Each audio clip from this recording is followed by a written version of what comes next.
Bax, Ramazan ayının bərəkətlərindən ötən gün səhv eləməsəm danışıldı. Ümumiyyətlə Ramazan ayının qədir qiymətindən, dəyərindən, gözəlliyindən, faydalarından ki, bir neçəsinə toxundunuz. Gecə-gündüz az qala danışılır. Verilişlərdə, proqramlarda, məscidlərdə, tədbirlərdə bu haqda deyilir. Amma yenə də nəsə bir əskik var sanki. İnsanların müəyyən bir qismi, ya əksər deyim, necəsə, bu ayın qədrini bilmirlər, bu aya dəyər vermirlər, təəssüf olsun. Bax, bu adamı narahat edir həqiqətən də. Bax, bu qədər gözəllikdən niyə görə istifadə etməsinlər, kənarda qalsınlar? Adama həqiqətən də məyus edici bir şeydir. Bax. Hacı, əvvəlki illərə və dövrlərə baxsaq, indi artıq belə deyək ki, 40 yaşım var deyə o baxımından uşaqlığımı nəzərdə tuturam. Məsələn, kəndimdə, qəsəbəmdə, qohumlar arasında oruç tutan əgər 5 nəfər idisə, indi nəzər eləyirsən, yəni fərq müəyyən qədər var.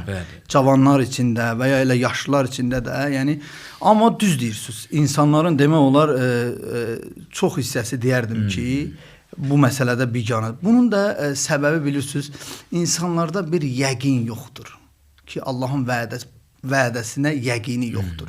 İman zəifliyi. İman zəifliyidir, yəqin yoxdur. Bunun üçün də səbəb bilirsiniz nədir? Allahı layiqincə tanımamaqlıqdadır.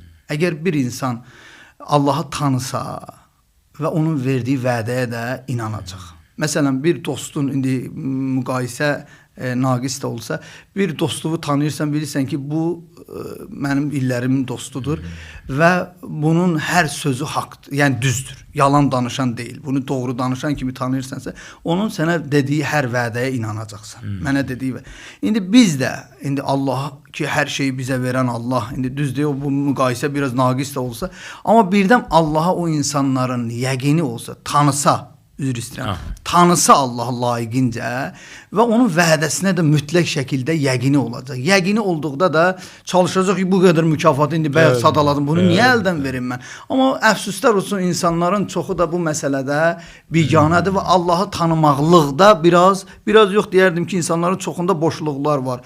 İndi tanımağın da belə deyək bir müəyyən o həddi var, düzdür. İndi deyək ki, insanlar oruç tutmayanlar Allahı tanımırlar. Yox, əstəğfirullah. Amma layiqincə tanıya bilmirlər. Layiqincə və ya tanıyırlar, amma ki, yəqinləri yoxdur. O söz onlar üçün adi eşidilir və adi qəbul olunur. Bu da onun nəticəsidir. Amma yəqini olsa, yəqinləri olsa, mən düşünürəm ki, bu ayın fəzilətini heç vaxt əldən verə bilməz. Həzrəti Peyğəmbər Əkrəm də buyurur ki, bədbəxtdir o insan ki, bu ayda özünü bağışlatdıra bilmir. Yəni, bu böyük bir fürsətdir. Bir də insanın kimliyini, o biz deyirik, biri sigaret çəkir, mənim tərgizə bilmirəm. Məsələm deyirəm.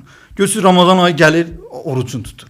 Yəni, biri içki aludəçisidir, məsələn, gündəlik içki içəndir, mən tanıyıram elə adamlar, Ramazan ayında oruç tutur, indi içmir məsələn.